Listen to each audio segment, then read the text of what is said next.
Olá, um excelente dia para você. Hoje vamos prosseguir aí na nossa jornada dos 31 dias de sabedoria, lendo o capítulo 14 do livro de Provérbios. Diz assim: a mulher sábia edifica a sua casa, mas a insensata com as próprias mãos a derruba. Esse provérbio e outros que a gente vai ver fala muito a respeito da sabedoria da mulher, que ela é quem administra o lar, é ela que é responsável pela paz do lar, pela administração do lar, pela administração até mesmo dos recursos dentro da família, né? Enquanto o homem traz a provisão até a casa. É muito interessante. Então, que Deus abra o nosso entendimento para a gente reconhecer também como mulher o nosso papel dentro da nossa família e aquilo que Deus espera de cada uma de nós para o cumprimento da nossa missão. O que anda na retidão teme ao Senhor, mas o que anda em caminhos tortuosos, esse o despreza. Está na boca do insensato a vara para a sua própria soberba, mas os lábios do prudente o preservarão. Não havendo bois, o celeiro fica limpo, mas pela força do boi há abundância de colheitas. A testemunha verdadeira não mente, mas a falsa se desboca em mentiras. Você percebe que se você parar em alguns segundos em cada versículo desse, tem uma infinidade de sabedoria, de aprendizado que a gente pode tirar de cada linha dessa daqui.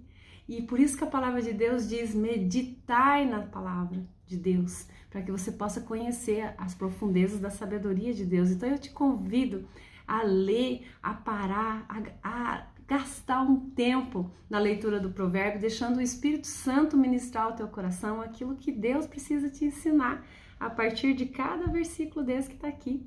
O livro da Bíblia é o único livro que a gente pode ler a qualquer momento na presença do autor, né? Então pergunta para ele o que ele quer te ensinar a partir desses versículos. Olha, me chamou a atenção esse versículo 4.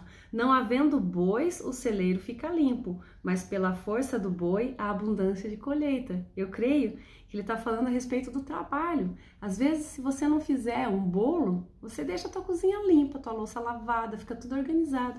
Mas se você o fizer, o proveito do resultado de tudo aquilo que você edificou vai ser prazeroso para todos que estão à tua volta. Então vale a pena o esforço e o trabalho para você comer o melhor dessa terra, para você ter a sua colheita e como outros versículos que a gente leu anteriormente, vai ter com a formiga, o preguiçoso, né? Deus está falando que é necessário que a gente despenda o trabalho. Enquanto Ele abençoa a obra das nossas mãos, a gente precisa fazer a nossa parte para colher o resultado daquilo que a gente espera. Para mim, o Senhor fala nesse sentido, esse versículo. E para você, como que o Senhor fala ao teu coração, né? O Espírito Santo é maravilhoso, ele traz a palavra rema, a palavra revelada, diferentemente para cada um. Deus vai instruir de acordo com aquilo que você precisa, é o pão nosso de cada dia, né? No versículo 5. A testemunha verdadeira não mente, mas a falsa se desboca em mentiras. O escarnecedor procura sabedoria e não a encontra, mas para o prudente o conhecimento é fácil. Foge da presença do homem insensato, porque nele não divisarás lábios de conhecimento. O que você vai aprender do lado de uma pessoa insensata, que não tem bom senso, que não tem o conhecimento daquilo que é verdadeiro? Ela pode te conduzir a caminhos tortuosos, né? No 8. A sabedoria do prudente é entender o seu próprio caminho, mas a estultícia dos insensatos é enganosa. Os loucos zombam do pecado, mas entre os retos há boa vontade. O coração conhece a sua própria amargura e da sua alegria não participará o estranho. Ou seja, daquilo que sai do teu coração, você vai usufruir, seja coisas boas, como os versículos que a gente leu, né? É do coração que procede as saídas da vida, lembra que nós lemos isso? É dali que vai direcionar como que vai ser o teu dia, como que você vai reagir diante das situações que você vive, como que você vai escolher, o que você vai escolher trazer para participar do teu dia, porque nem tudo aquilo que a gente ouve do nosso dia, a gente pode catar e acolher e viver aquilo. Se você ouve uma afronta, você descarta, entrega nas mãos do Senhor. Peça ao Deus, né? Senhor, o que eu preciso mudar com relação a tudo isso que eu ouvi, né? É para mim, né? Que nem sempre é pra gente, mas às vezes a ofensa fala mais a respeito do ofensor do que do ofendido. Então descansa no Senhor, coloque diante dele tudo aquilo que você ouvir no teu dia e retém o que é bom, como Paulo nos instruiu. Então é nós que fazemos essa escolha. E esse versículo 10 diz: o coração conhece a sua própria amargura e da sua alegria não participará o estranho. Então seja as coisas boas, seja as coisas ruins, quem vai sentir e sofrer é você. Então a escolha é tua de fazer o teu bom dia, né? De fazer do teu dia um dia excelente. No 11, a casa dos perversos será destruída, mas a tenda dos retos florescerá. Há caminho que ao homem lhe parece direito, mas ao cabo dá em caminhos de morte.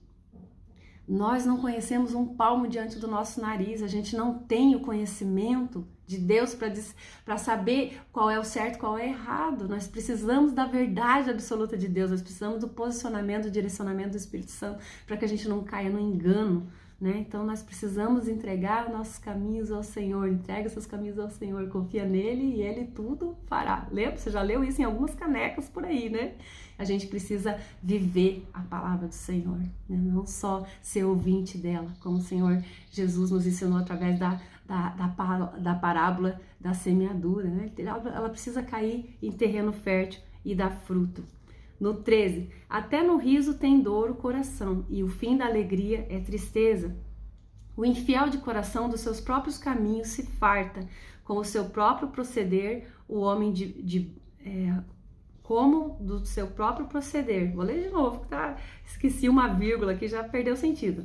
O infiel de coração dos seus próprios caminhos se farta, como do seu próprio proceder, o homem de bem. Então, tanto um quanto o homem, né? O infiel ou o homem de bem, ele vai se fartar daquilo que está no coração dele. Você vê as mesmas palavras falando em formas diferentes para que uma delas entre no nosso coração. No 15, o simples dá crédito a toda palavra, mas o prudente atenta para os seus passos. O sábio é cauteloso e desvia-se do mal, mas o insensato encoleriza-se e dá por seguro, por seguro, né? Faz os tropeços e ainda encontra segurança naquilo que está fazendo. A insensatez, né? No 17, o que presto se ira faz loucuras, e o homem de maus desígnios é odiado. Os simples herdam a estultícia, mas os prudentes se coroam de conhecimento. Os maus inclinam-se perante a face dos bons, e os perversos junto às portas do justo. O pobre é odiado até do vizinho, mas o rico tem muitos amigos. O que despreza o seu vizinho peca, mas o que se compadece dos pobres é feliz. Acaso não erram os que maquinam o mal, mas amor e fidelidade haverá para os que planejam o bem. Em todo trabalho há proveito, meras palavras, porém, levam à penúria. Aos sábios a riqueza é coroa, mas a estultícia dos insensatos não passa de estultícia. Esperteza, né? A testemunha verdadeira livra almas, mas o que se desboca em mentiras é enganador. No temor do Senhor tem o homem forte amparo, e isso é refúgio para os seus filhos. O temor do Senhor é fonte de vida para evitar os laços da morte. Na multidão do povo está a glória do rei, mas na falta de povo a ruína do príncipe. O longânimo é grande entendimento, mas o de ânimo precipitado exalta a loucura. O ânimo sereno é a vida do corpo, mas a inveja é podridão dos ossos. O que oprime ao pobre insulta aquele que o criou, mas a este honra o que se compadece do necessitado. Pela sua malícia é derribado o perverso, mas o justo ainda morrendo tem esperança. No coração do prudente repousa a sabedoria, mas o que há no interior dos insensatos vem a lume. A justiça exalta as nações, mas o pecado é o opróbrio dos povos. O servo prudente goza do favor do rei, mas o que procede indignamente é objeto do seu furor. Que Deus o abençoe grandemente no dia de hoje, que essas palavras encontrem morada no seu coração. Se você gostou desse conteúdo, curte e compartilha com quem você quer que siga junto com a gente nessa jornada da sabedoria.